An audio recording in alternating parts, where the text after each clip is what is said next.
In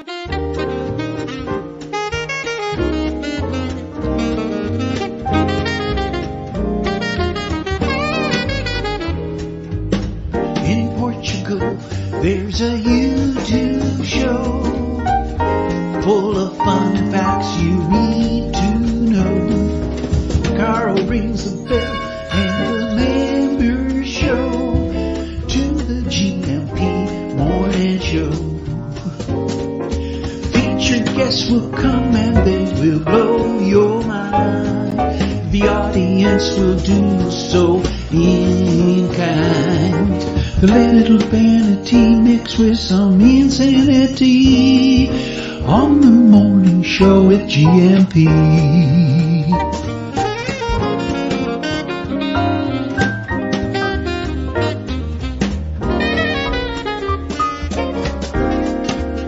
Hey, Gumpers. Oh, hola, bon dia, Algria, Munson here, just taking a cheeky sip of tea from my Good Morning Portugal mug this morning. And yes, apologies if the lighting is a little strange. One of our studio lights, I've had to replace it with a domestic bulb. Do you say bulb still? Does anyone say bulb still? Lamp.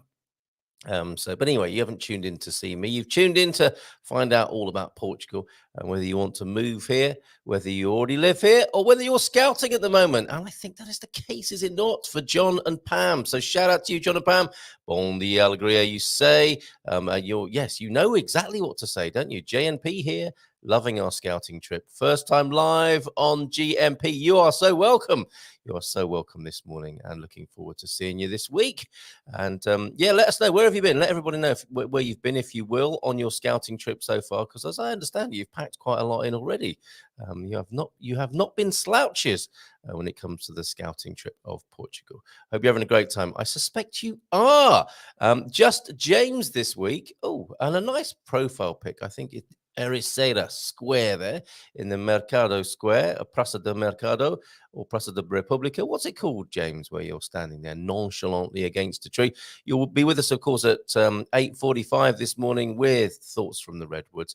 But oh, look, the lighting's changed because the lighting coming through the window has subsided a little bit or darkened. Oh, it's coming back now.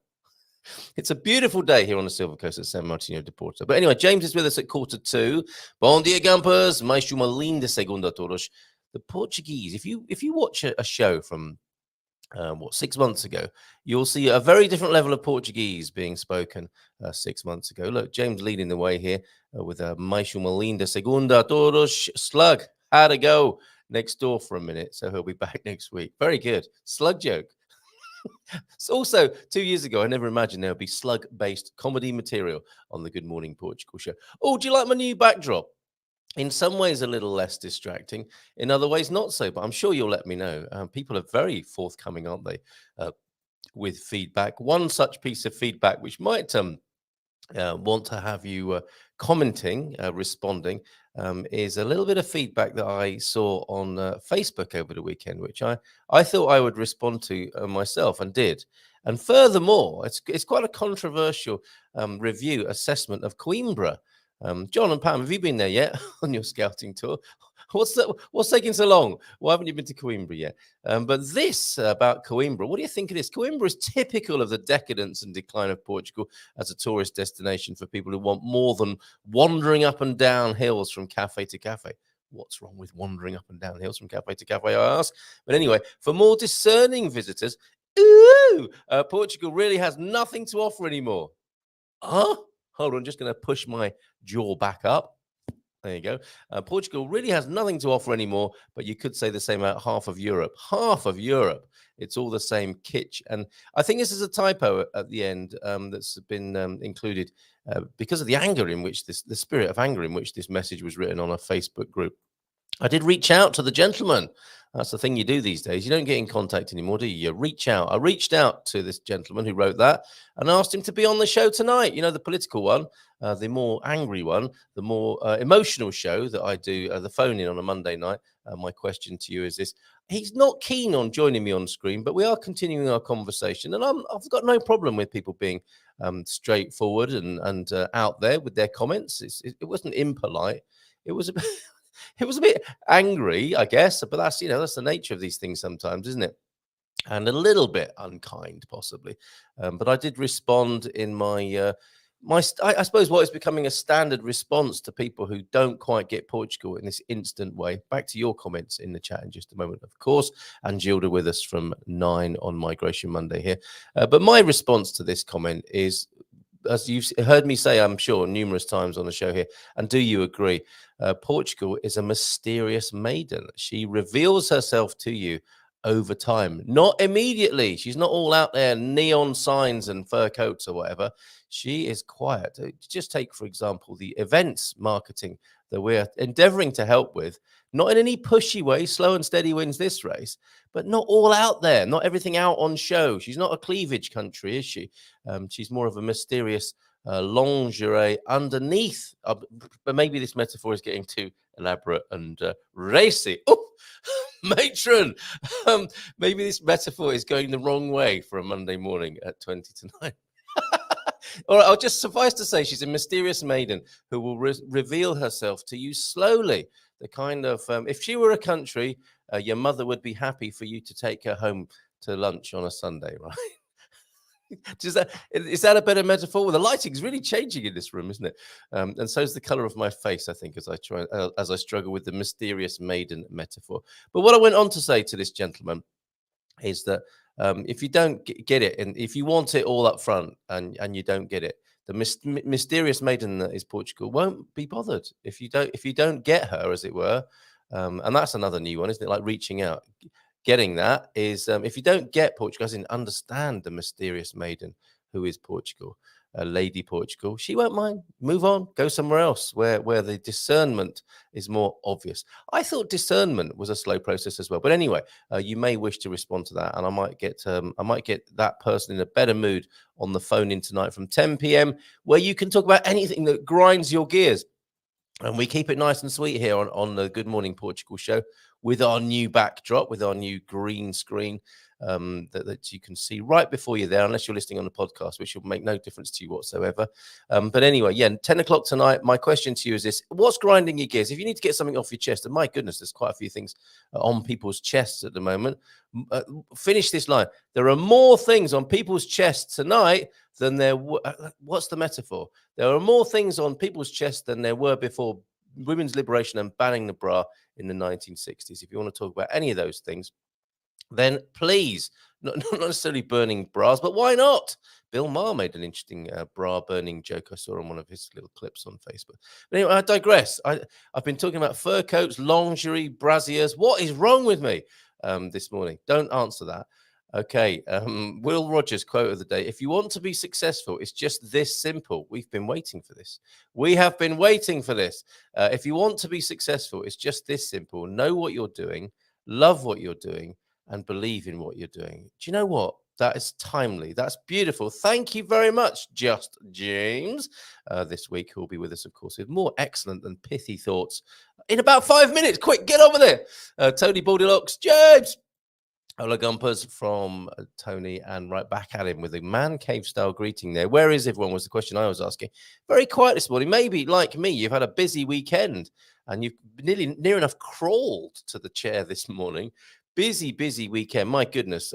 San Martino de Porto, I salute you. What a job. What a job. I've got a video of just the parade from the church to the seafront, which is on the YouTube channel. Don't watch it yet. But what a weekend. We started, my weekend starts on a Friday. Fantastic afternoon in San Martino de Porto, doing a few jobs. Vodafone, I thought I'd done really well at Vodafone, but it turns out they've sold me a SIM card that doesn't work. And I spoke to my contact at Vodafone in Praça de Frutas. She thinks it's my fault. I've got to go back and see her, which I didn't want to do. But a few jobs. You think you've completed a few jobs in Portugal? Yes, done that. I've earned my cafe in Pastel de Nata, and lovely little cafe on the Praça de Frutas there. But it turns out the SIM card doesn't work, and the cash card that I thought I'd initiated doesn't work either. Boo! More about that, Consumer Tuesday tomorrow. But this was a quiet moment in my weekend. Look at that. Walked up to Gralha on Saturday morning. I think this was Saturday, or was it yesterday morning? No, it was yesterday morning. My goodness. 2 walks up to the cliff over the weekend. This is one of them. Jimmy Choo disappeared. And when I got home, my fantastic neighbors, my Portuguese neighbors and my expat neighbors, your dog, your dog.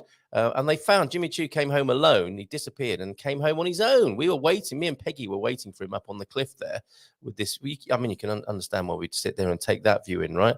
But Jimmy Choo had made his own way home. Other highlights, and I can't wait to show Gilda this. I cooked my own sardines, which is not a euphemism.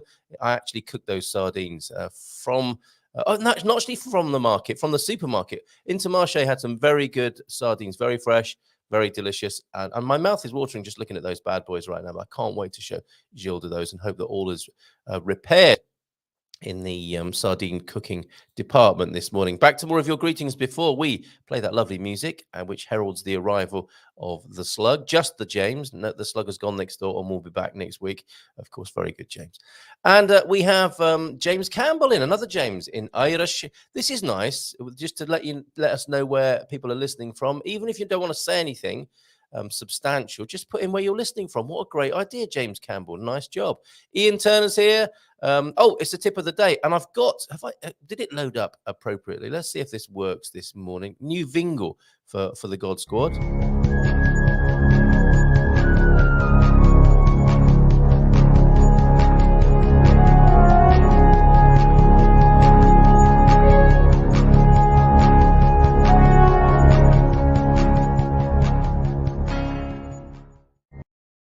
From the scales of Darth Vader this morning and on tour, I think, across Europe. God Squad tip of the day, growing old disgracefully. And this is where we offer, I say we.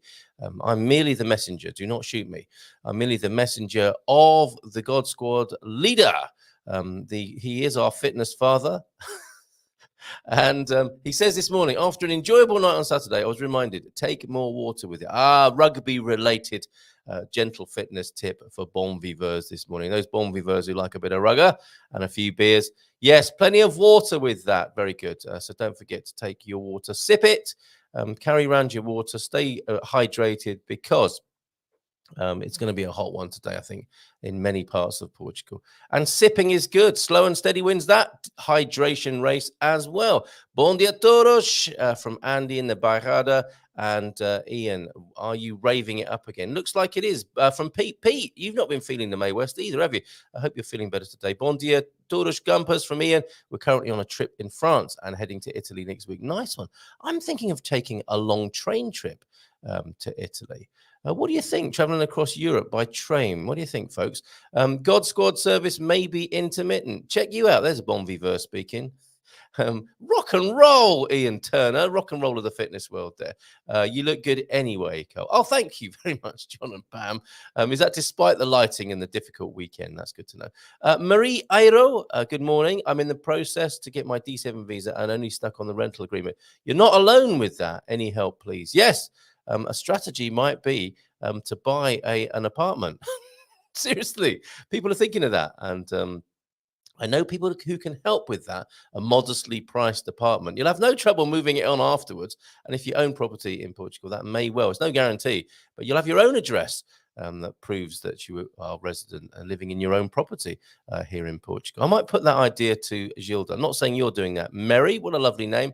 But if you've got more that you want to ask of Gilda at 9, then please do that. But in a moment, we're just going to go to James after a couple more comments. In fact, I'll look at a few more comments. Just name check a few people. I think I'll do this with James. Cole, can you adjust the lighting? There appears to be something wrong with your shirt. It appears to be from 1972. Sounds like Peter's feeling better. Laura Colville, bon dia todos, watching from Ferraguda. We arrived yesterday after a 4-day drive from Devon.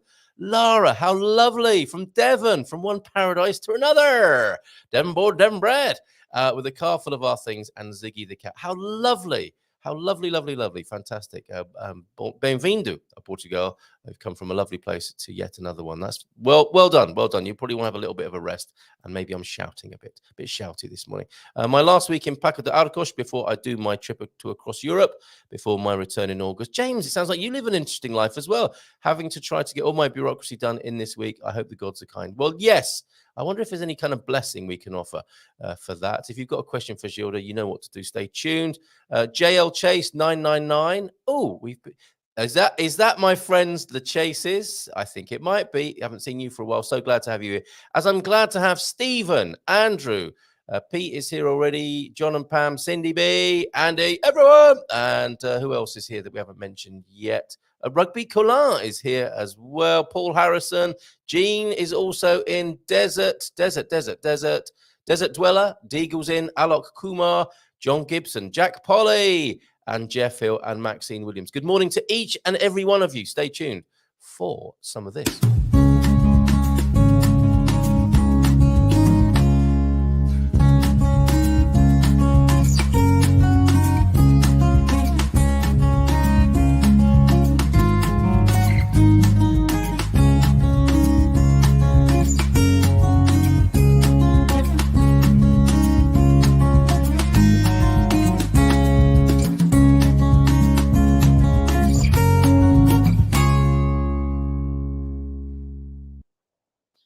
And here he is, James from the Redwoods. How are you?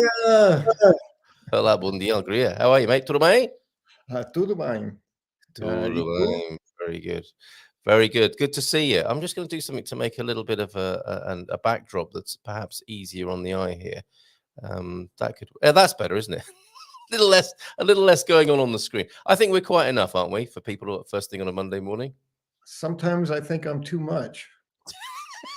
Well, write that down. Write that down. How's your weekend been? How are you? How have you been this week? Oh my God, it's been a busy one, isn't it? I was going to say, what's a weekend? To me, really, the idea of a weekend, the feel of a weekend happened last Wednesday at the meetup. That was really wonderful. I love getting to meet some folks face to face, spending a good part of the day with Nunu and Sarah and Elena. It was a very wonderful day. So isn't that lovely? Look at that bunch of people that you'd probably avoid if you're walking down the beach. But there we are, a rose with many thorns, you could say, in that particular picture. Or many roses with a couple of thorns. Yes, figure that out for yourselves, everybody. What's on your mind this morning? Gosh, now I'm just being in the moment. It's like, oh, I don't want to leave that moment of last Wednesday. Let go. Let it go. Yes. Well, I was reflecting a little bit on something you said a couple of weeks ago about imagining me and my thoughts always being optimistic. And my immediate reaction was, I guess, very sort of academic. It's like, well, yes, that happens frequently, a lot of the time, but not always. And I think it's important, particularly in my practice as a therapist, that sometimes people get ideas because of what you practice and you carry out there consciously, that somehow you are like, I could never do that, is sort of the feeling. And the truth is, I'm as human as everybody, and I have my moments. We all do, where I'm not being as optimistic as I would otherwise choose to be if I was being conscious. So it just brings me back always to this ongoing, never-ending process of notice, choose, and act. I have to notice that I'm not being positive and then make a choice about what I want to do about that and then change my action accordingly. So most of the time I'm there. Most of the time I'm living a conscious life, but it doesn't happen always, particularly when we're under stress. So that I just wanted to make that point, because I know I find myself in that position of saying, oh, wow, they're so good at that. And I need to be better at it. Like there's something wrong with me, or there's something, more than normally magnificent about them. So just reminding myself, we're all human. We all live a human life. We're not better. We're not worse. We go through our stuff. And for me, the conscious life, when I wake up enough to see it, is the life that I'm choosing. And it definitely improves my experience.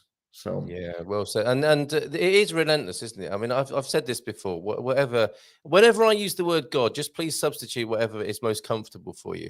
But this is why God loves us, I think, because it is relentless, isn't it? Being a human being, and this constant stream of life stream of living. I think life, the backdrop in which we find ourselves, and you could substitute God for life, couldn't you? Yes, this is love. pretty profound this morning. But there is that backdrop from which arguably we come and return to. But in the meantime, when the tap gets turned on and out we pop, it's non-stop, isn't it? And we do find ourselves with this being aware of that. And in the midst of that awareness, sometimes it's going well. And many of us, I think, are quite fortunate here and can reflect on and be grateful for those good circumstances. But as you say, not always the case. And sometimes it's a bit difficult. And I'm reminded of the thing which has been debunked possibly and fact-checked. The geese formation, they're supposedly at the front of the geese flying formation, there are the pacemakers and the strong ones, or wolves also do this in a pack, I think. But when the tired ones tuck in, don't they? And they go in the slipstream, and the ones who are having the time of their lives are at the front. Whether or not it's true, I think it's a metaphor that stands up, and we can do that for each other, can't we? Yes. Yeah, it's funny. I actually saw, years ago, something about migrating birds. It was a beautiful documentary. And science has basically determined that the V formation of birds is basically a tag team effort, because to fly at the front is the most difficult, because they are creating all the aerodynamics that make the flow behind them easier.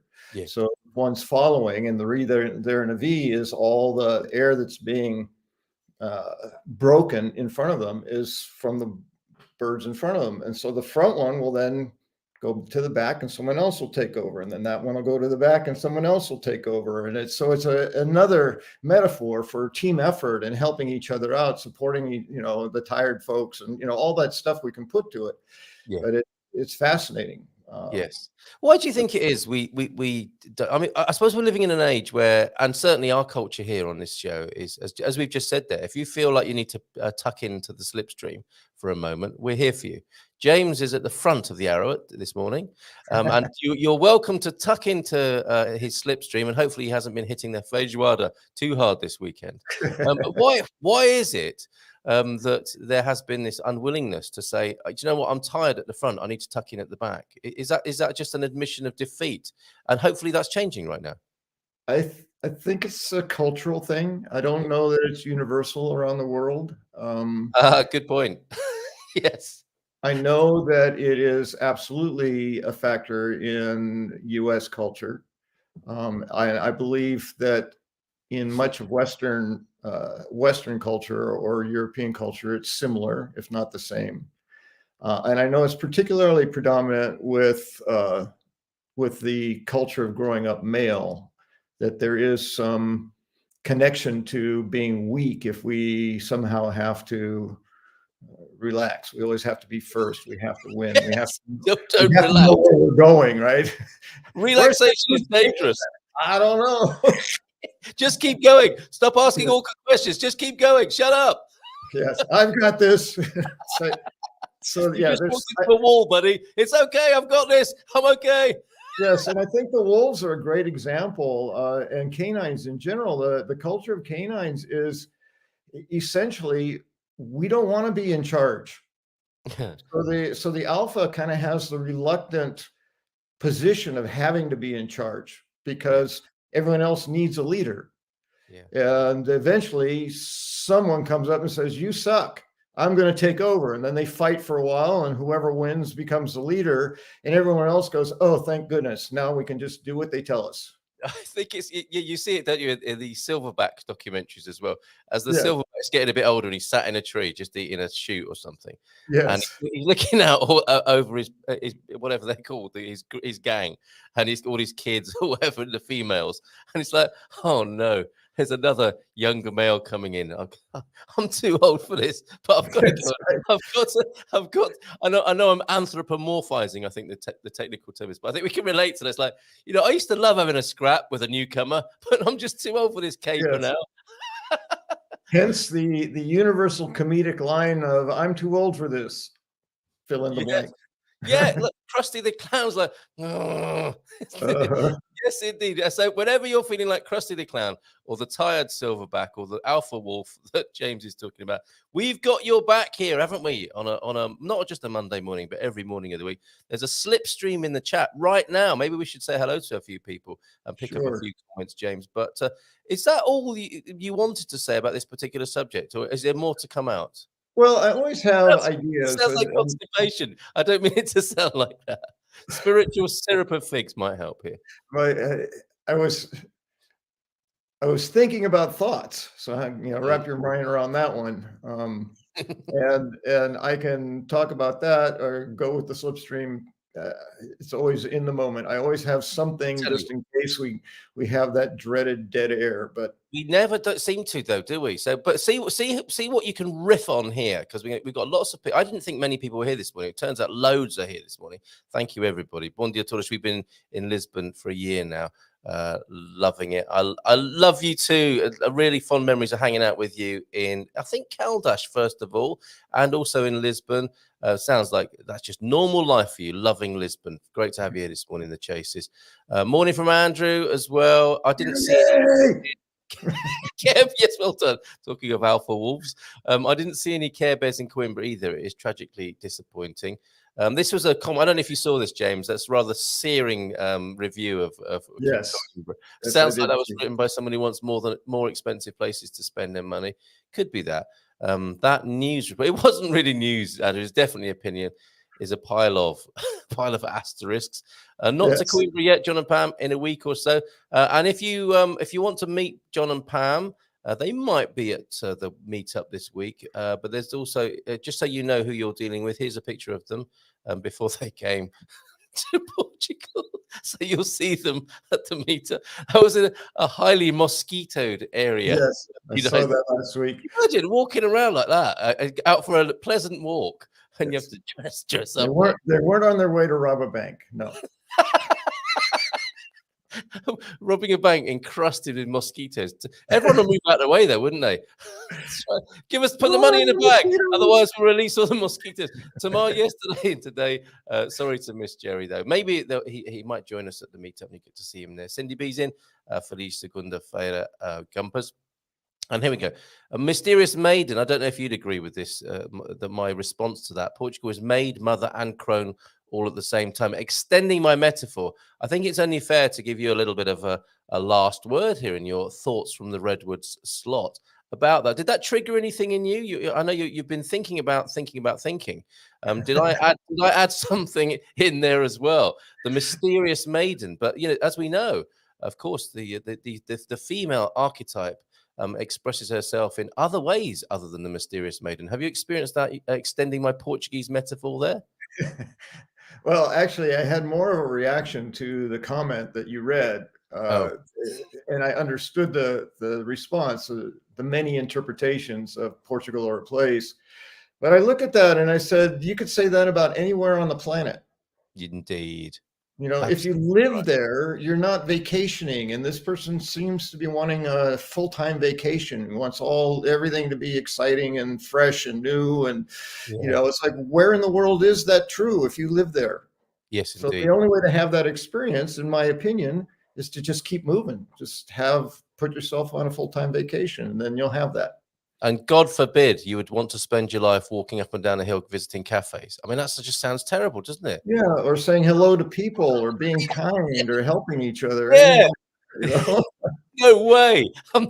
We're not falling for it, James. We're not falling for that easy-going, positive way of life that you promulgating this morning. Yes, and I'm not judging them like it's a bad thing to want what they want, but they're not going to get it if they move anywhere and stay there. Yes, because life takes over, and the routine and the rhythm of a day-to-day life in a full-time place is very different than the excitement and adventure of exploring a new place. Yes, and I'm minded to say that the journey, the inner journey, it wouldn't be so bad, would it, to be living in Coimbra and enjoying that, saying hello to people, walking up and down hills, going to cafes, visiting your therapist once a week, and finding excitement within. Rather than having a go at what you find outside and projecting your woes onto the outside world. At which point, Guru slug, yeah.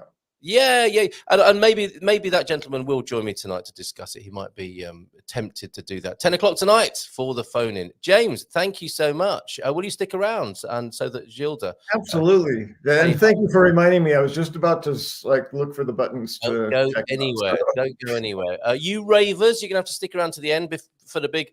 Oh yeah. I love that. I love we, that we, music for Gilda. we ease ourselves in gently with Warren's very own theme about Gilda P. Now we'll see you with Gilda on the other side of this. It's Gilda P on GMP every Monday morning. Her approach to self is oh so fine and always reassuring. It's Gilda P on GMP every Monday morning.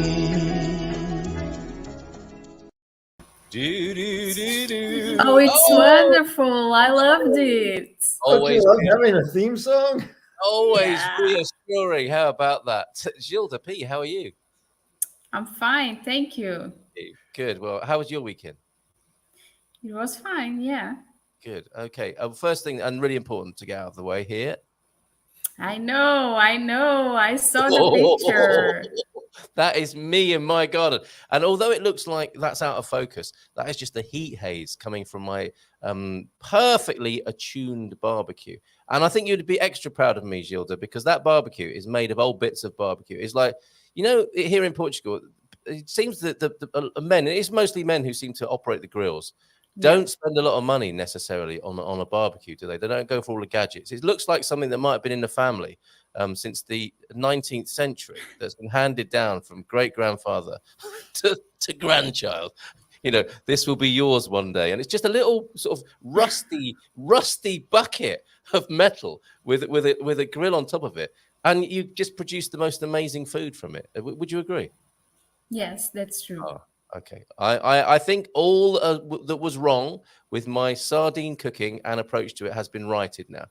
Can we put this behind us? Are we complete, do you think, in this department? Were they fine? They were delicious. They were so good. They tasted so good, and they tasted so good. I did them again the next day. And did you put them above the bread? Yeah. Well, on the here we go. This is it was going so well. It was always adjustments to be made. Well, yes, we did have bread, but yesterday I had rice with chickpeas. Her face. Oh no. Okay, let's move on to migration matters this morning. James, have you said hello to Gilda yet? You need some more lessons. Okay, clearly. Sardines with rice doesn't go well. Pride comes before a fall, doesn't it? Every single time. You are almost there. Every day is a school day, right? Sardine Jedi school. Yes, the pride was rising in this one, and it had to be knocked out of me. I take it. I kneel before you. We'll back to the sardine dojo for more tuition. Okay. James, I want to know if you have any tip for me that I want to ask. You know that at the beginning, no, not migration. Okay. At the beginning of the year, everyone that watched this show, I said that I wanted to move my lifestyle, and I did. I stopped drinking alcohol. I start going to bed earlier.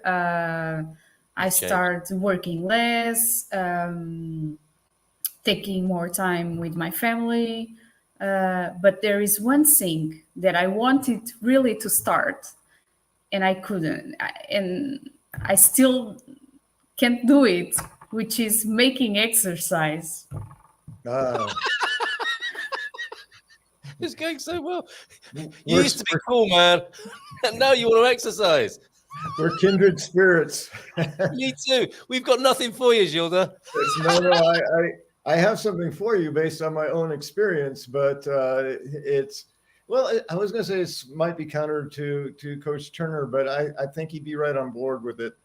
what I realize, first of all, I want to really express my respect for you and the changes, because as a therapist, I always let people know that personal change is a hugely courageous act. It requires a tremendous absolutely. It requires a tremendous amount of courage to do everything you need to do to make changes in your lifestyle and your habits. So that's the first thing. What I realized about me, any new habit, I have to enjoy it or it's just not going to persist. Whether it's dieting or reducing my sugar intake or getting exercise, if I put myself on some kind of a plan that I'm not enjoying, I'll quit. And I've owned the laziness that I possess. So when it comes to exercise, if I have to be aware that I'm exercising, it's just not going to persist until the motivation is sufficient. Now with age, it's like, well, exercise or not be able to lift a potato in 15 years. So that's motivation enough to get on it. But I have significantly more advanced years than you do. So my recommendation would be find something you love to do that requires physical activity and just go do that, whether it's walking out in nature or swimming or, dancing. Go out and dance several times a week. Whatever you derive joy from doing that gets your body moving, go do that. And you'll keep doing it because you'll fall more. You'll remind yourself, "Oh, I love this so much. How did I drop that off?" And now I get to do it all the time. And then eventually, if you do that for several weeks, it'll become habit, and it'll be the opposite. You won't be able to not do it. Yeah. I think that's really important, James, and typically insightful and wise, because I know, Gilda, you wanted a particular thing to do, but I think James is just creating the right soil, the right environment for that sport or that activity to grow in. And you're right, Coach Turner would agree. I think he said this to us before, do something you enjoy, and then it won't seem like hard work. So for me, it's been dog walking, and I know with little Mandela, I mean, you probably can't go that far with his little legs, can you? I don't know. What do you think? No, he doesn't like walking. No. I thought that at the beginning, but he doesn't. He goes until the end of the street and he wants to come back. He's quite the guy, isn't he? Yeah. Which is he not that's swimming though. Yeah. Yes. Yeah. So, well, there you go. Suggestions, please, for Gilda. That's something that she might not have thought of. So it's no dog walking's not going to be it. I like to dance, but I don't know where should I go to dance. Well, how about your living room? Yeah, dance like no one's looking. That's what I always have to do, and hope that nobody is. I tried to do that with the quarantine, and my kids would say that, "Stop, Mom! Everyone is going to think you're crazy." Really?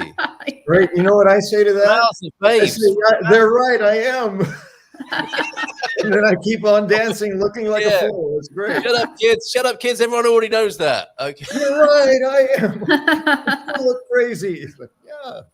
Well, excellent advice there, James. Gilda, so we'll be checking back in with you. My sardine tuition continues, as does that little issue there for Gilda. If anyone's got any suggestions there, go on, James. Your final thought this morning. One last idea that I've given to clients who are parents who say, I don't have any time anymore. I've stopped exercising. I say, go play with your children. Go out in the yard, run around, play tag, have fun. I mean, it's not the 1 hour, in the gym doing my, whatever exercise. It's still exercise, and it's joyful. You get to spend, fun time laughing and running around with your children, playing games. Yeah. No, that's something that I don't think I've ever said. I don't have time because I have children. I always try to find a balance. It's very important to find a balance. You have children, but before you had children, you were a person, and you cannot forget the person that you were before, and that you were a woman, and that you still being a wife. So I never said that. Yes, okay, great. Fair play. We have got a suggestion already. Yeah, sorry, James, go on. I'm sorry. So now you can, if you choose, you can just take your playtime and amp up the activity so you get exercise. Yeah. Take them to Alfama to dance whilst eating sardines. What could possibly go wrong? And the final tip, I don't know if you approve of this, you or Coach Turner, make love, not exercise. See, there you could end up with more. You could end up with more children that way. It's a good bit of advice. It's a good bit of advice, I think. Well, in my experience, it is exercise. So, yes, I think James James. Enjoy. There was another alpha wolf reference there. A little bit of an alpha wolf. You were displaying yourself there as a vigorous lover, I think, there, James. At which point, actually, no, there is one more thing to say to you. How about this? James needs a daily inspirational monologue. Look at that. Your own YouTube channel or podcast. How about that? Oh, yeah. Work. Maybe when I get enough of these, maybe if I get enough of these, then I'll just put them all together. Yes, indeed. Yes, indeed. They can be segmented and that will save a bit of work. He's too busy. He's too busy making love, writing erotic novels, and thinking about next Monday. James, thank you. The alpha lifting potatoes. Yes, he conjures up an amazing image of you lifting potatoes at home. Okay, thank you, James, by the way. Yes, thank you for the comment. Yes, from one James to another. Have a great week. We will see you next Monday, friend. I'll see you in the show. Bye-bye, James. Bye. There he goes. That will be James the Slug. Another that has come in for you is from Jim. You know Jim, of course. And Jim, I was thinking about you over the weekend. Would love to do an interview with you about how it is that we thought we were going to have you on the Silver Coast, and Porto won your heart. So maybe we could talk to you at some length about that one morning, if you're happy to do that for us. For Gilda, a great book, The Joy of Movement, which also sounds like a reference to constipation, but it's not. It's Kelly McGonigal. She is inspirational, and she did it. Look, that makes it easier, doesn't it? You don't have to read the book. You can just watch the TED Talk, which will save a whole lot of life, I think, doing that. So there we go. Kelly McGonigal. Any other recommendations are received this morning, as well as inquiries about migration to Portugal. Exercise is great, hard at first, but feels so good once it becomes a habit. Yes, and therein lies the nub, the crux of that is to make a habit of something you enjoy, right? Oh, the struggle of adolescent kids who are firmly against playing with parents. Nothing my kid hates more than going for a walk in the forest, which happens. Oh, do we have to? Oh, yes, so yes, that's so true. Unfair.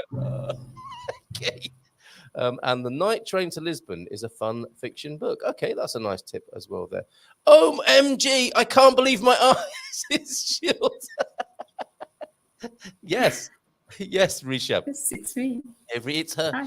Every Monday morning. So we have some interesting things to talk about from the world of migration, haven't we? On the slides for this show, what 3 things did I mention to you? The easing of airport stress. That's a fairly straightforward thing to take care of. I believe the gates at Lisbon Airport, at least, and once it's proven successful, I think it will be repeated around Portugal's other airports. But the gates are now, facial recognition is available for Americans and Canadians, Gilda. Are you getting this filtering through at your end? And what else is new from your side of things this week? Well, I'm very happy that happens, but I would like to know what was the criteria for that. How do you mean? Why the Americans and the Canadians? Oh, well, not anyone else? Yeah. But do you think it might be preferential and unfair treatment of a particular race or a couple of... Yeah, okay. Or nationality, I should say. Mm-hmm. Wow, okay. And why can't they just do that for everybody? That's a real... Yes, or really is good news. I didn't think of that. You see, it's why that treatment to those countries.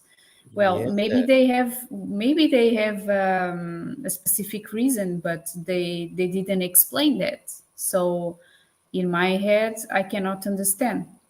Okay, very interesting. So good for them, excuse me, good for the Americans and for the Canadians. And I believe on that given day, they said something like 700 Americans and 56 Canadians came through that in the first day of operation. That's really good for Canadians and Americans, but not so good for other people, as you're quite rightly pointing out. And is this a problem that it might be useful to use a PR department or a marketing team to say, this is what we're doing, and also this is why we're doing it? That could be of some benefit? Maybe it's just a trial, and they chose these think it is. nationalities as a trial. Yes, maybe it was but the alphabet. Maybe it was Americans, Bolivians, and Canadians, Belgians. ABC. Start at the top. I don't know. Maybe not. Okay. Another news item that we might want to look at, and I suspect you'll have another angle on, is the government rejects ending golden visas. I will bring this onto the screen, but there are some changes, are there not, Gilda, just recently in the world of the golden visa? And this is very interesting because we were talking on Monday Yep. about the golden visa disaster. And Yep. then the next day, change, and they start accepting the golden visas applications on the portal. Yes. Now, I was thinking this as well. All we probably have to do now is talk about things on the Monday, and the government changes it in the very same week. Do you think that's what's going on? Could be. I think that they are listening to us. Very good. Okay, so if you have any other requests this week, just pop them in the chat, and the government are listening.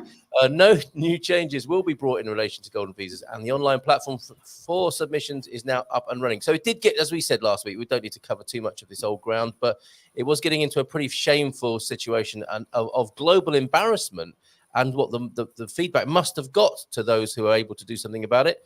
And they are doing something about it, and also reassuring people that there are no plans to change it drastically or even end it. Is that right? Yes, but let me tell you something that that's behind the story.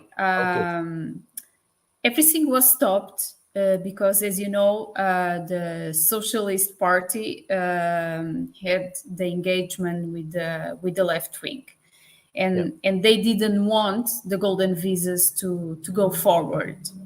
And then all these scandals start to came up, and the Socialist Party suddenly realized that they didn't need the okay from the left wing. So they said, yes, so now we can just move on. And from one day to the other, they just opened the portal, and it was brutal, just like that. They didn't say to anyone. They didn't give a notice. It was just like that, from one day to the other. So what's happening there? Is this a government with a majority exercising its majority, or have they gone against? Yes, it is. Oh, okay. So they are flexing their majority muscles and doing some of the things they wanted to do, which previously had opposition. Yes, exactly. Okay. Very, very interesting. Okay. Next item then on the three we're looking at this morning in terms of migration into Portugal. This one I think is especially interesting. When I spoke to Daniel recently, and I spoke to him about CEF and the reorganization of CEF, he very interesting. He's a fascinating fella to have on the show, of course, not unlike yourself. He was talking about the change of CEF moving from very obvious policing, and that's what the police force would do if they were in charge of migration. That's what CEF has been made of historically, is the police forces, and moving more into a business-like, an economic, and perhaps instead of just policing the border, which you should do, of course, there needs to be that aspect of it, maybe encouraging and seeing the economic potential of people coming into the country. And it looks like this next item, look at this, Portugal, in the government here is scrapping immigration quotas. The Portuguese government has approved the creation of a new visa for seeking work, seemingly giving 6 months automatic entry to any foreign nationals while eliminating the quota regime for immigration. What do you make of this? And is this another sign of making it easier for people to come, and maybe the more centrist parties saying, come on, we're open for business, let's go, and we'll deal with the consequences later? Well, first of all, the quotes, or how do you call it? The quotas? Quotas, yeah. The quotas were already abolished since 2020. Okay, yeah, by the president. So this is a news that was already in place. Okay. So this visa thing is new.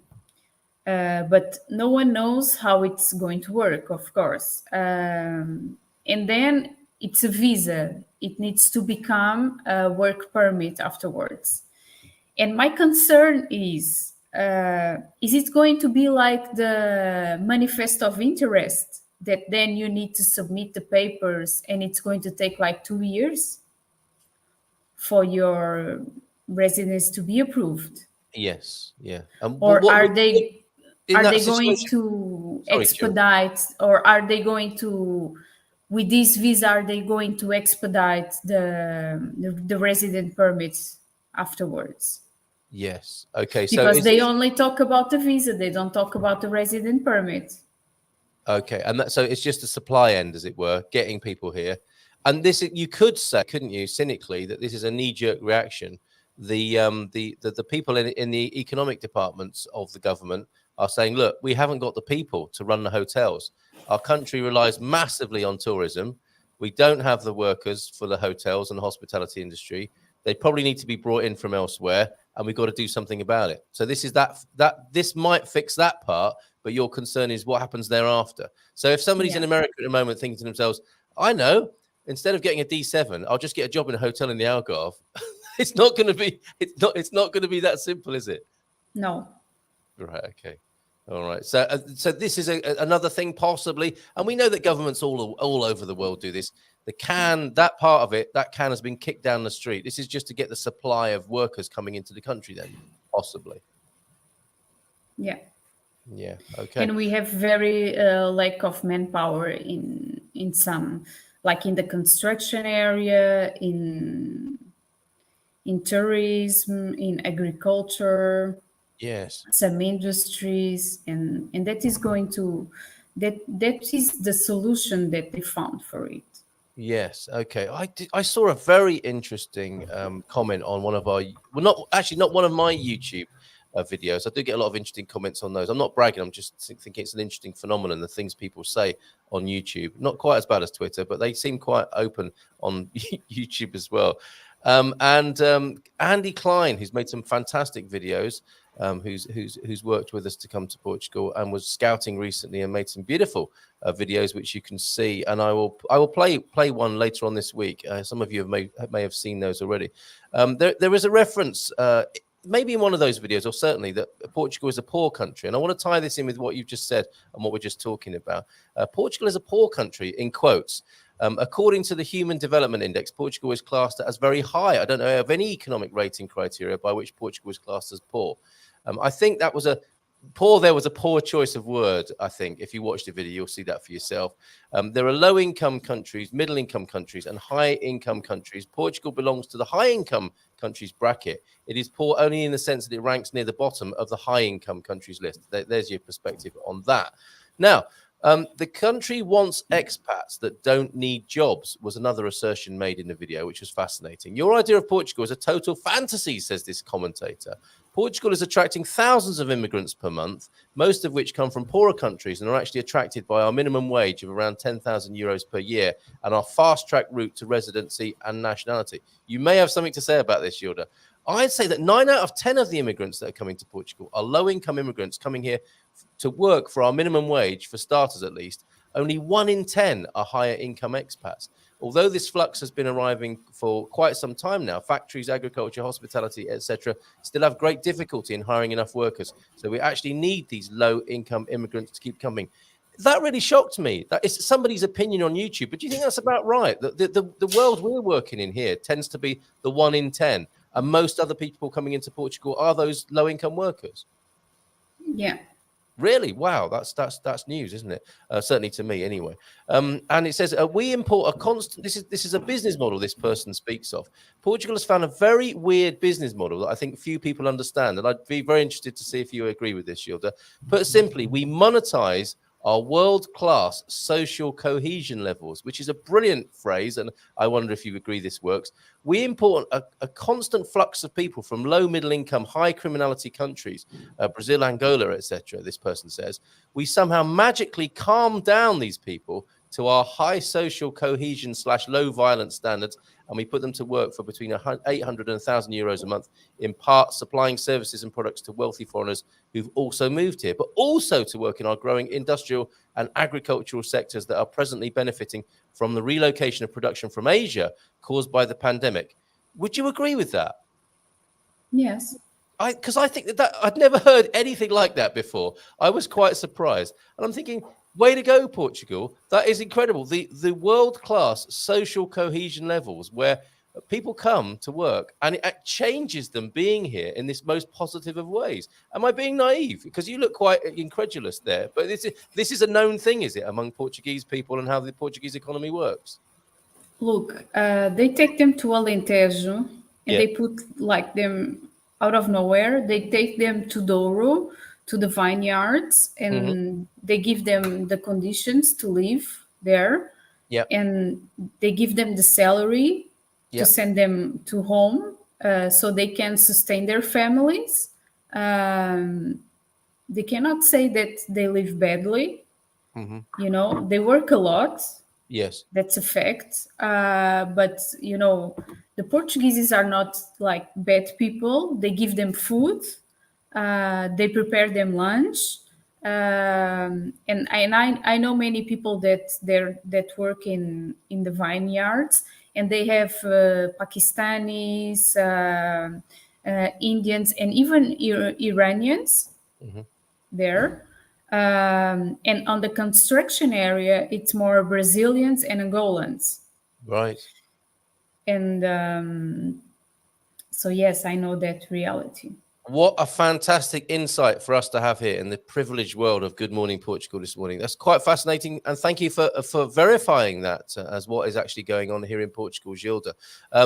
So let's move on to those migration questions. That was fascinating. Thank you very much. That's our warm up. And we go on now to the 30 minutes of back-to-back migration inquiries. It's Migration Monday with Gilda P.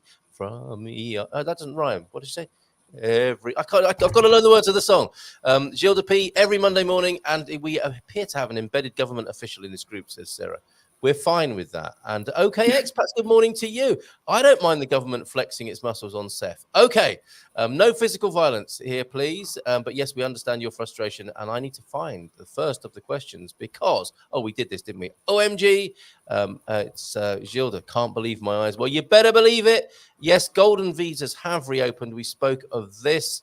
And hi, Gilda. I'm working with Christina, and she has been so wonderful and helpful. That's from Aviva. Thank you very much. While I find more questions, there's been a lot of talk. And actually, a question did come in earlier on about just the rental part. Good morning, says Mary Airo. Good morning. I'm on the process to get my D7 visa and only stuck on the rental agreement. Any help, please?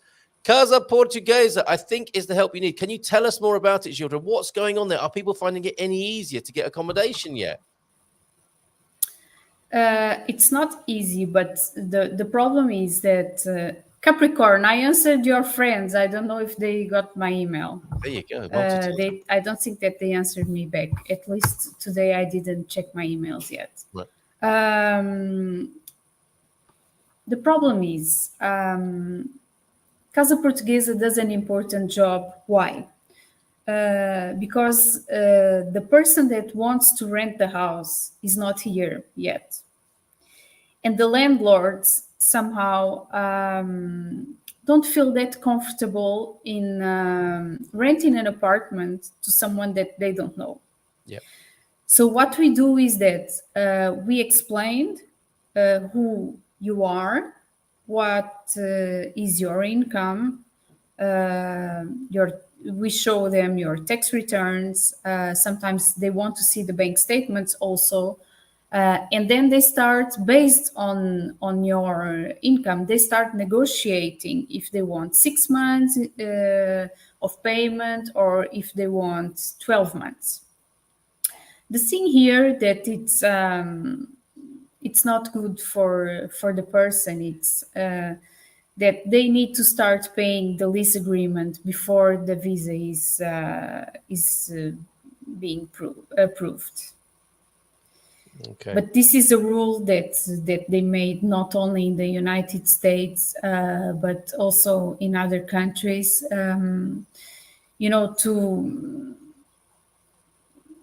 start making it more difficult because there were too many applications. Yeah. Okay. So the Casa Portuguesa can help with this. Yes, of course, it's what we do. Okay, so there you go. I find that on our business directory. That is the accommodation arm, not just finding you somewhere to live, but helping you get connected to all the infrastructure you need. Oh, we had a fantastic utilities webinar last Thursday. Check that out on our YouTube channel. But Casa Portuguesa, the what would you call it? The sister company of EI. Is helping people with this very thing that you speak of there. Mary Iro, you go on to comment about the Americans and Canadians coming in through the facial recognition gates. It's very, very, very, very, very, very, very important person treatment, perhaps. And Aviva, yes, very happy working with Christina. I think Jim agrees with you as well. Yeah, that is our experience with Christina as well. You'll have seen her on our last webinar. It was great fun. And another, going back to Americans and Canadians, they want the money. Is that right, Jeff? Jeff will be talking to us about his experience as a newcomer on the first Thursday of July. God, my goodness, it's nearly July already. And my guess is that Seth wanted the least contact with Americans. So they just said, scan and leave quickly, please. Oh, I'm sure that's not true. No. Morning, Rebecca. It's the other way around. They want to please the Americans. That's why. I think so. Seems Seth are trying to reduce the all passports queue. They are now asking residents to go through the EU queue. Okay, interesting. So thank you for your reports and your opinions about how things are being processed at the airport. If only Gove was listening, I would like to. Oh, the government was listening. Not Gove is a politician in the UK. I'm glad he's not listening, the odious creature that he is. If only government was listening, I would like to kindly bring their attention to the Indian consulate delay in clearing applications, please. Look, they may well be, and I hope they've taken note. Any updates from your point of view on that, Gilda? Oh, it's terrible. It's terrible. And sometimes they are denying without any specific with nonsense arguments. Okay, and these, if you can explain to us, I don't think I've ever asked you this, but how the consulates work. What is the life like of a consulate official? You're a Portuguese person sent there, or you don't have to be Portuguese. Who tends to work in a consulate, Gilda? Okay, so mainly you are a Portuguese person and you work there. If they don't find any Portuguese to work there, they will just find a person from that country that will speak Portuguese. Yeah, okay, so that's how it works. All right, and Aviva is confident that Christina will get her to Portugal. That's what we like to hear. Fantastic. And Jeff Hill agreeing with the feedback about Christina. She's an absolute gem. Please pass that on, if you will, this morning, Gilda. Jeff Hill, reassuring to say the least. Right now, I'm feeling a bit stressed. I'm certain it's normal. Well, there's a good question to answer. Is it normal to feel a little bit stressed in this migration process? And how do you help with that, Gilda? Of course, it's very normal. And I must say that part of our job is to make the process and to tell what documents we need. And the other part of our job is to try to make the clients to be calm and to trust our job. Yeah, there you go. Excellent stuff. Any truth? I may need James to help me. Well, why not? Help us. It is know that, Gilda, because we certainly are addressing, I think, much more recently the stressful side of this. It can only be seen as a bureaucratic process, an administrative process, which it is in many ways. But there is so much more help available, I think, certainly with our community, because you can talk to people who've been through it, for one thing, which is great. And lots of people can talk to you about their experience of working with Gilda and her team on our forum. And you can ask those questions here on a Monday morning like this one. Rishab, any truth about rumors that Portugal is also introducing a digital nomad visa like Spain and Italy are doing? I've seen some immigration lawyers mention it a few times in the past 6 months. We kind of have something like that already, don't we?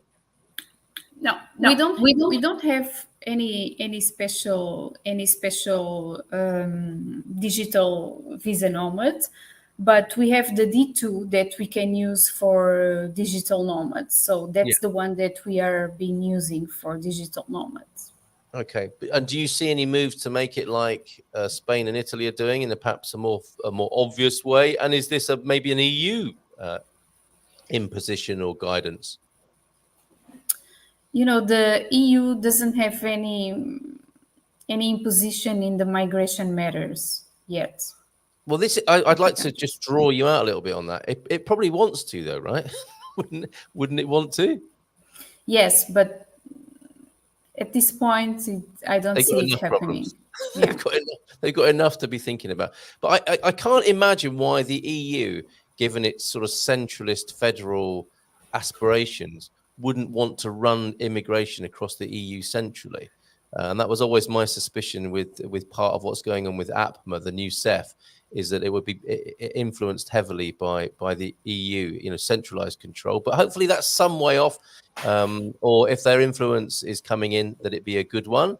Another question then on biometric cards and the biometric process for the UK people, the forgotten people. Kate, good morning. When are UK people who came in 2020 pre-Brexit going to get their residence cards? We were promised them over a year ago. She wants you to honour that promise, Portugal. What's happening there, Gilda?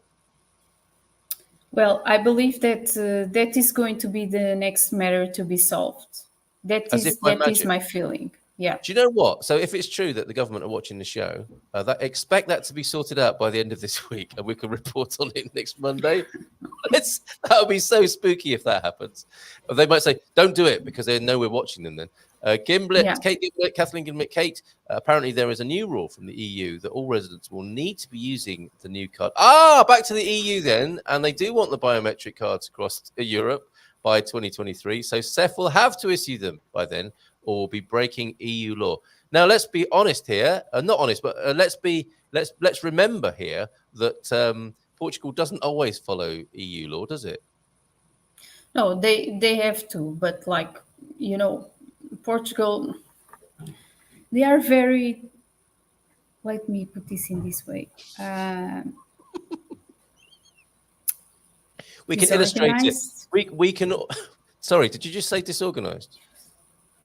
Okay, all right. Or not joined up. Let's make an even kinder euphemism there. The government departments are not necessarily joined up or visionary or strategic because of all the changes recently. They're new governments and that. You've got to give them a chance to settle in and deal with the backlog here. But as an example to illustrate this, the car importation taxes. It's illegal, isn't it, to impose a tax if you bring a car in from another part of Europe into Portugal. But the Portuguese government, it would appear, keep doing that, and they'd rather pay the fine to the EU, right, than stop doing it. Yeah, I'm going to give you two examples. First, we used to have that service to import a car. Yeah. And not because of our fault, because we would never find a vacancy or because things got delayed in the institutions. The client have to pay a fine, and it was a very huge fine. And of course that we didn't have, it was not our problem, but it was not the client's problem. But the client had paid us service, and we had to pay the fine. Okay, we had the fine, and now we don't do that service anymore.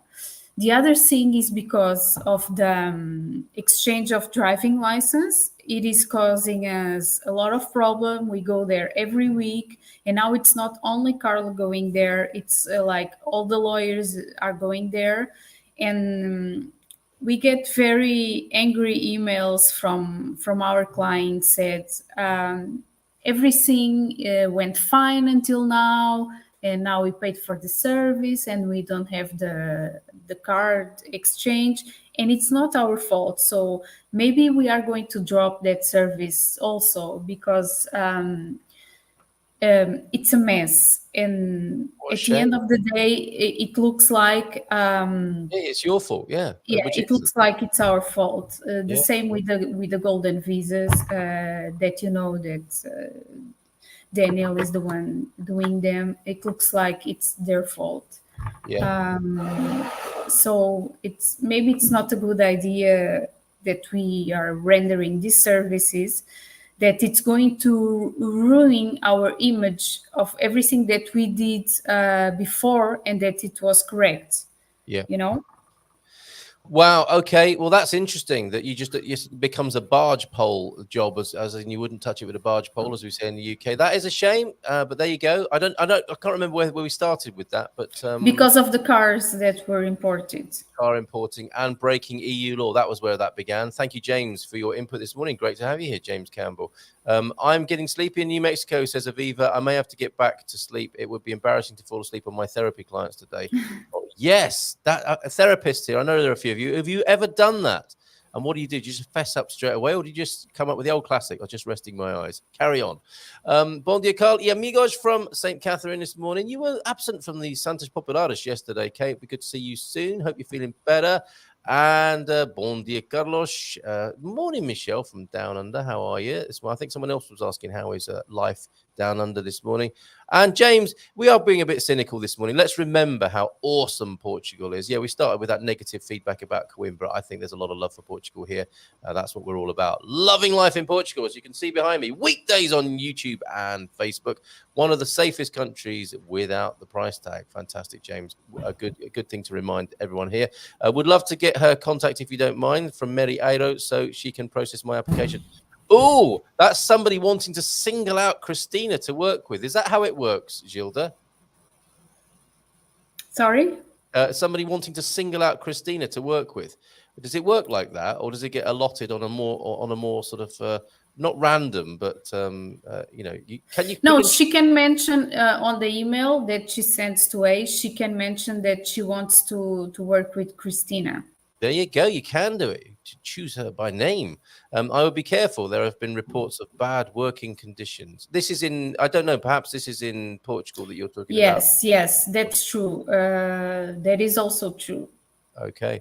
Yeah, and that happens. That's human nature, I guess, at work. And we must do our best to improve the conditions of people who we don't see.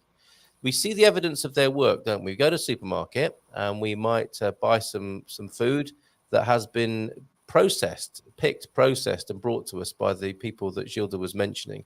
And I think it's really important to remember those folks and to do whatever we can to improve their working conditions. They really are what makes the world tick, right, and makes it go round.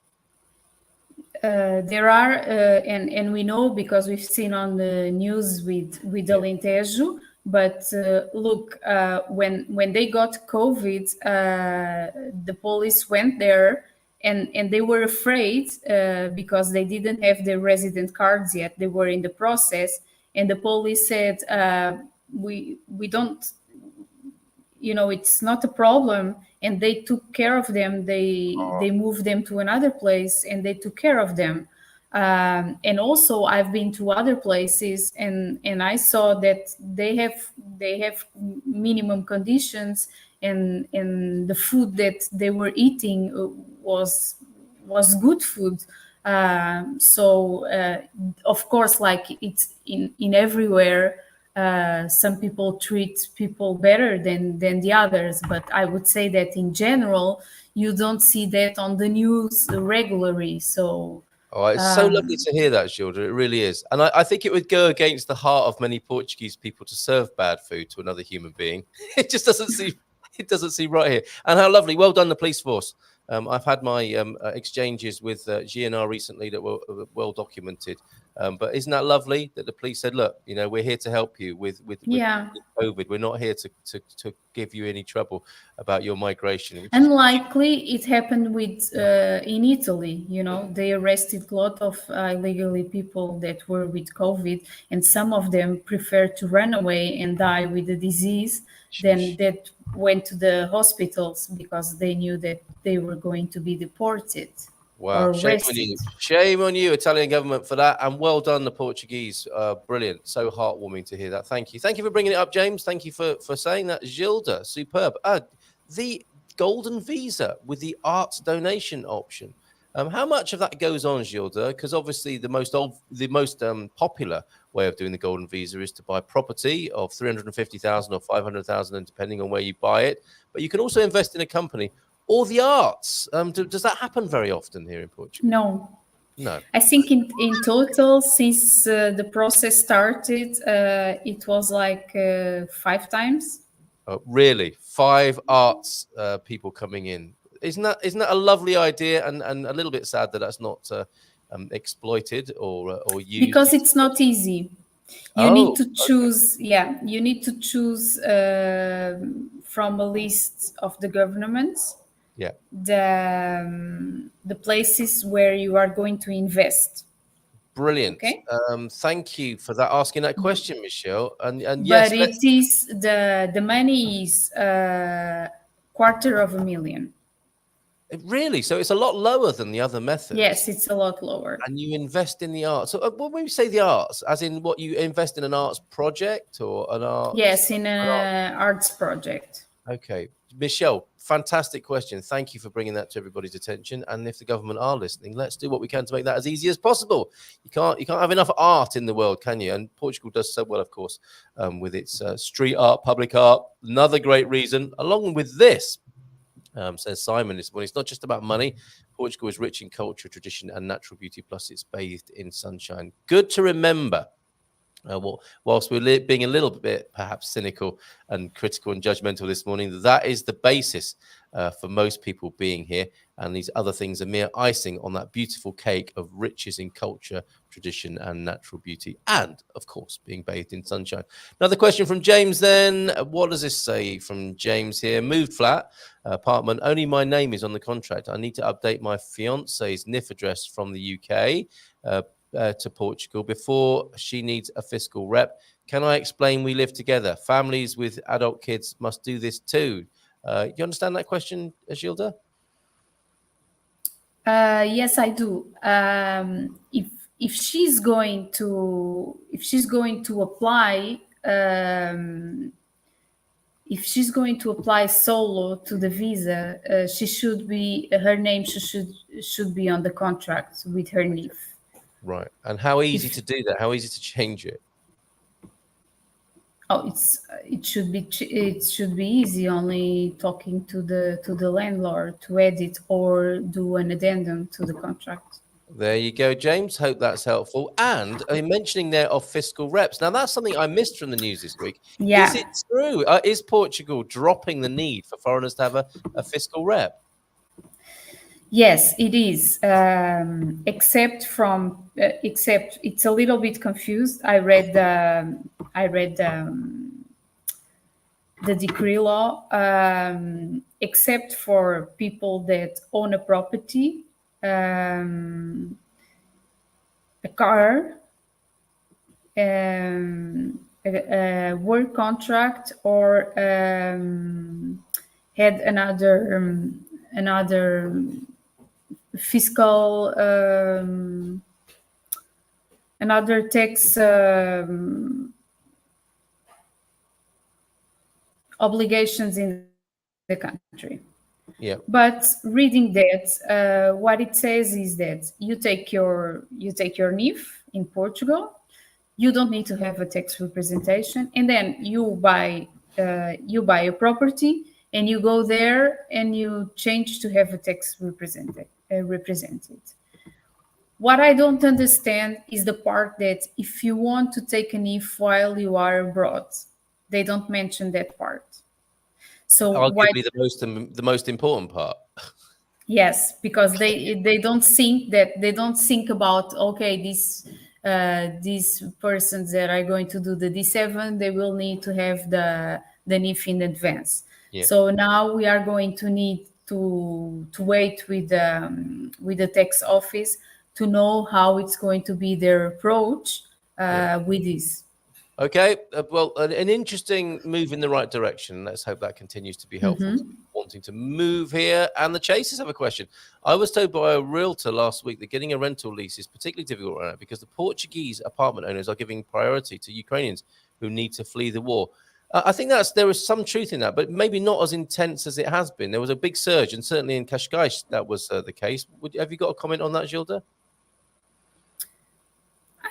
Yeah, I agree with you. It's not that intense. Yeah, and certainly it'll be in Lisbon and Cascais, possibly more so than other parts of the country. Chris Capricorn, did you get the message earlier on? The memo from Gilda. Olá, bom dia a todos. Faixa do dia Gwen McRae's All This Love That I'm Giving. What a tune. Ex-wife of George McRae, Rock Your Baby. She's a legend in her own right. Rare Groove, Funketeer Royalty. If it moves, funk it. There you go. Trevor's here. Wow, Trevor's in as well. Morning to you, Trevor and Shannon. I read on Wikipedia that e-gates for departure allowed Americans prior but not arrivals. Some Canadians does not make sense. Okay, Trevor, we will do what we can to make more sense of that. Great to see you both here. It is very terrible to hear, Gilda, and this is probably about the Indian consulate, right? We're so glad that we have EI, Christina, again in particular, with us. Whatever happens, we are very thankful to the whole EI team. And Mary, I will try to provide my application to EI. We'll be glad if they can help me with it. I think, Mary, Of course. fine. Yeah, absolutely. Of course. There you go. You get an official, of course, from Gilda. Gilda, who do we contact at AEI for help with the driver's license conversion? Yes, aforementioned and a problematic situation with that, but they'll do their best to help you. Thanks. My wife's time in USA to gather documents is running short. So is there anyone in particular who they should speak to about driver license conversion? Yes, you can send an email to me, and I will put you in contact with Carla, because she's the one that will make the list of the documents. How about that? Sarah's here. My comment disappeared, but I was saying thank you to Gilda and Marianne for helping us get our visas. Obrigado! Yeah. Isn't that lovely? Gilda, I got to Portugal on a D7 through a great service from your company. Now I'm thinking of switching to the Golden Visa as I cannot commit to living here full time. Do you think it's a good idea? From Aziz Khan. I think we should talk first. Yeah, we have talked about this before, haven't we? The switching thing. So yeah, that sounds like a proper conversation to be had over the telephone. Yeah. Yeah, back to Aviva. Gilda, I am a therapist, but I'm human too. A major life change after all. Absolutely. It's got to be up there, isn't it? With the biggest stresses, of bereavement, of divorce, of moving house. You're moving house in the grandest of ways. Ireland, and we're here for you, Aviva, by the way. Okay. Ireland also gets fined for the cars, but both Ireland and Portugal have decided the car tax makes them more money than the EU fines. That's the way it's rolling. So thankful. We were very confused about what to do. Read the D7 until we found A and Good Morning Portugal. We got clear, and now we're here. Look at that. There's a little catchphrase for us. He got clear, and now he's here. It's a poem. Yeah. No point offering services you're unable to deliver because of outside issues. Well said, Stephen. And I think Gilda is looking at that. At Casa Portuguesa, for Gilda, this question from Sarah. What does assistance in finding and negotiating a lease cost? Is it a flat fee or is it a percentage? Great question, Sarah. How does Casa Portuguesa work? No, it's a flat fee. It's not a fat fee, it's a flat fee. Don't worry. Very good value. Very good value as well. As long as the Portuguese government make more from collecting the illegal taxes than they do paying the EU fines, then it will continue. Makes you wonder, doesn't it? Makes you wonder. My comment disappeared. Oh, there we go. That's congratulations to you, Sarah, and thanks to the team at A. Nope, never. What's this? In 16 years, can't imagine it. Well, just fill in the blanks of what the question was there. Oh, no, this is falling asleep in front of clients. No, never fallen asleep on my clients. That would be awful. Came close to. It'd be pretty bad if I did that here, but I'm sure people will be WhatsApping me, wouldn't they? My phone is set to silent now. If I just did a Joe Biden one day and... Anyway, sorry, no offense to Uncle Joe. Christina is awesome from Bandashi 808. Dug in here in Alvazra, deeper than in an Alabama tick. What? Oh, I see. So he's happy to be in Alviagra there, and he's dug in deeper than an Alabama tick. Great. Thank you, Gilda. Yes, expect an email from Mary Airo later on. Carl, if you were well documented, GNR will not had an issue. Yes, very funny. That wound is still painful, Stephen. And I will be making a video about what to do in that situation. You've not heard the end of it. Some of you will be like, oh, God. Will he ever shut up about meeting the GNR? Hi, everyone. What? Who is EI? What? How do we answer that to J. Matt? That's quite extraordinary, isn't it?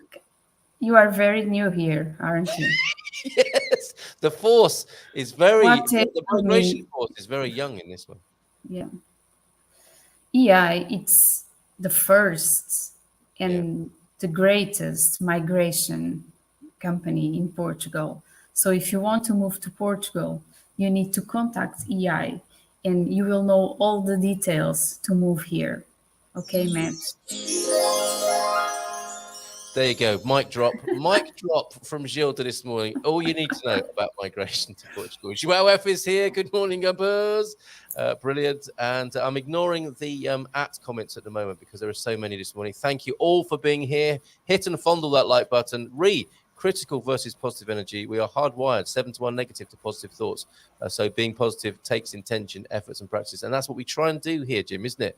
But thank you for pointing that out. We are hardwired, aren't we, to look for the negative and the critical. And it's an act of will to not do so. And any more questions then before we finish today? 4 more minutes to go until we have to say goodbye to Gilda because she's got to go to the big city and help more people with migration at the office. Martin Naylor, I don't have much income, but I do have cash funds, more than enough to sustain me. Can I apply for a D7 by showing that I have funds only? Great question, Martin Naylor. Good morning to you. Thank you for being here this morning.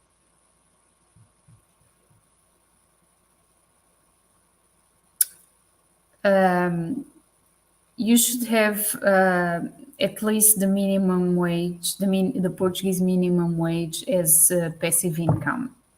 Right. How did he work around this then? How do you structure that to be the case? Because if you have enough, sorry, go on. If you have a lot of cash, you should invest it or in stocks or something that will give you at least monthly or yearly the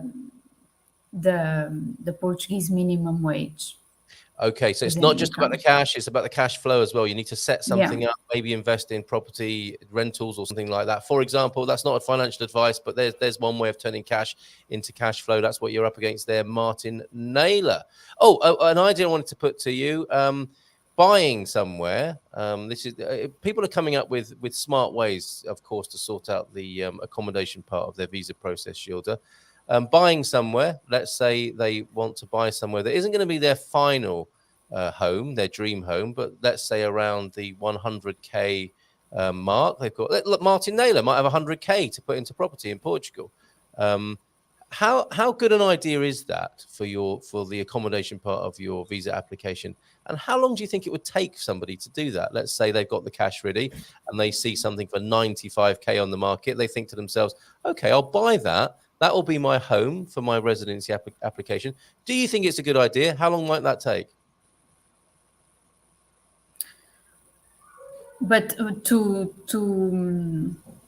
to rent and have income for the application, or to live? No, to live there as their separate from Martin's inquiry. This is just as their proof of accommodation residence, if you like.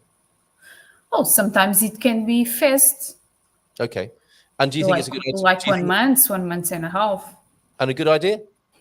Yeah, of course. Okay, Many people are doing that. Many people are doing that. So there's a way of doing it, and maybe letting go a little bit of the fact that it might not be your ultimate forever home, dream home, but you have your place in Portugal, which, as you can hear, you could probably rent out very easily to the next person with a D7 looking for an accommodation lease. It will be a useful asset to have.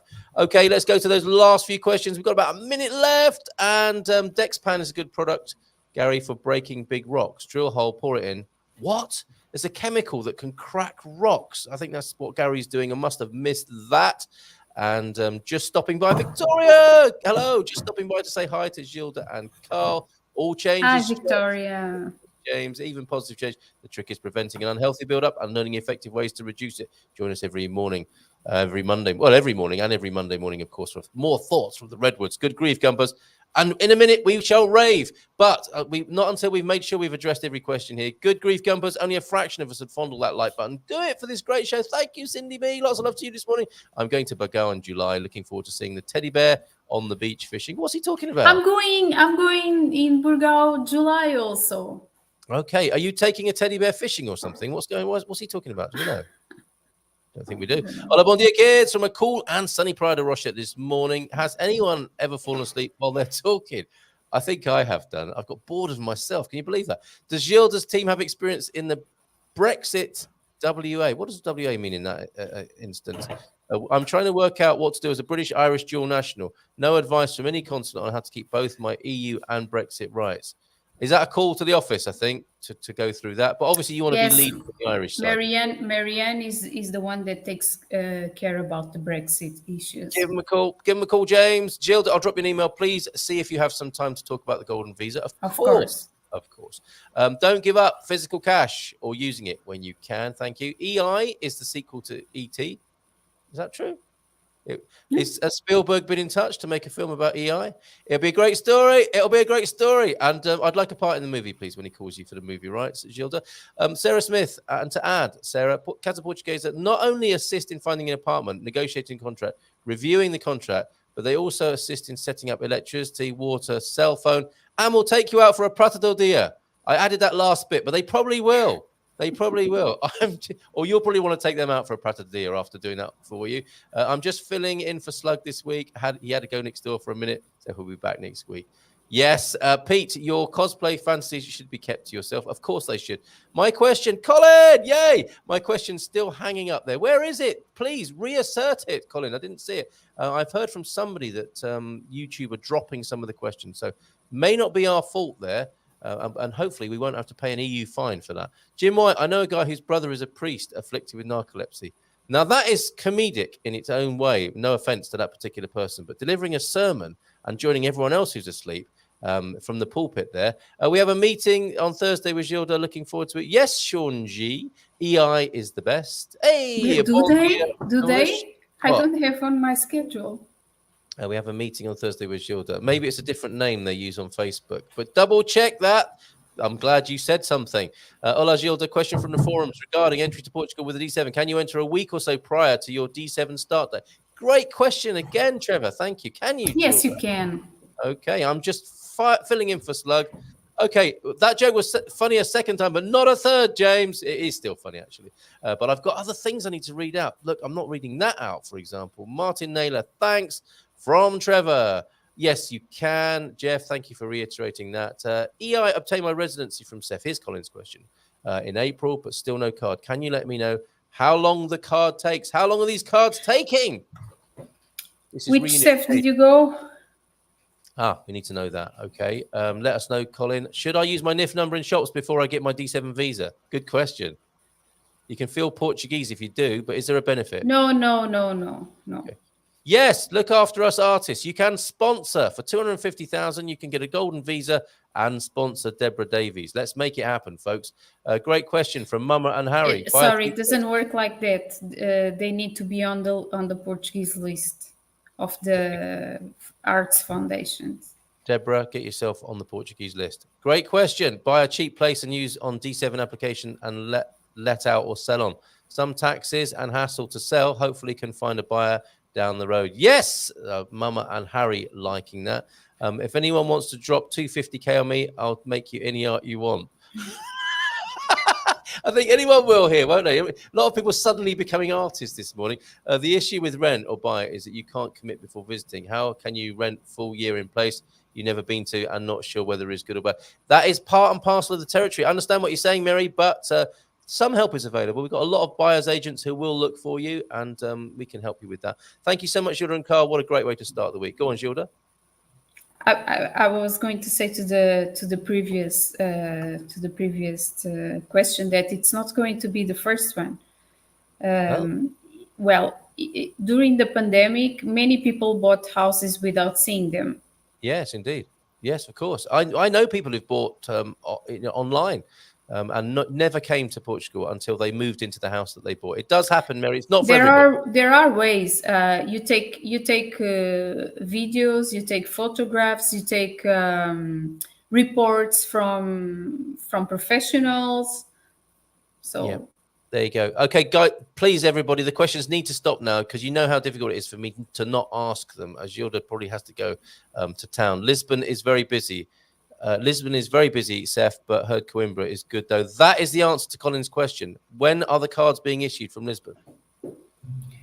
Lisbon should be fast. Okay, so maybe April, May, they should have got it. What should Colin do in that case?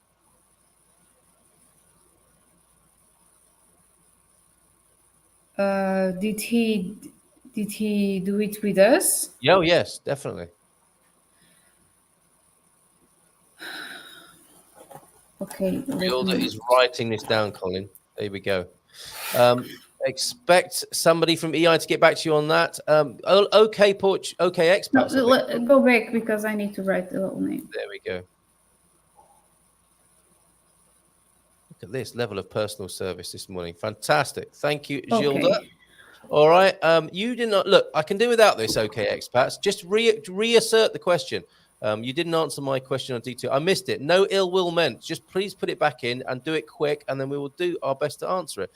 Is hiring an accountant mandatory to open a business? That's a good, great question.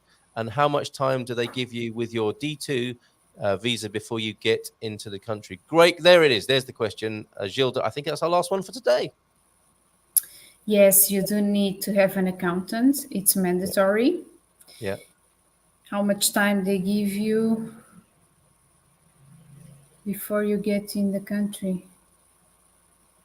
4 months is like all the others, but I advise you to get 3 months in advance to have everything in order.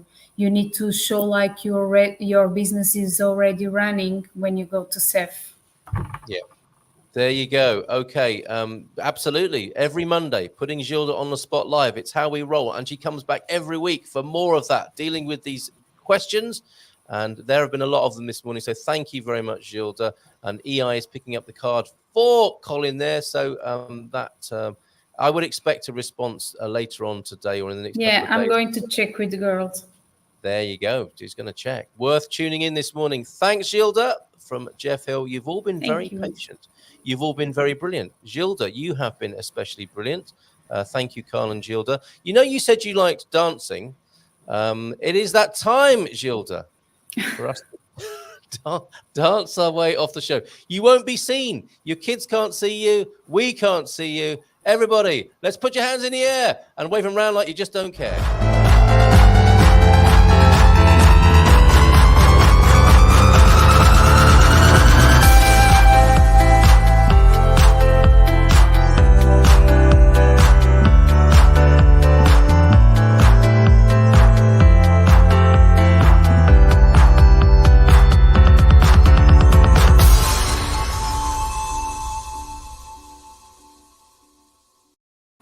Well, I think I had a flashback to a 90s rave there. Gilda, thank you so much. Lots of love to everyone in the office.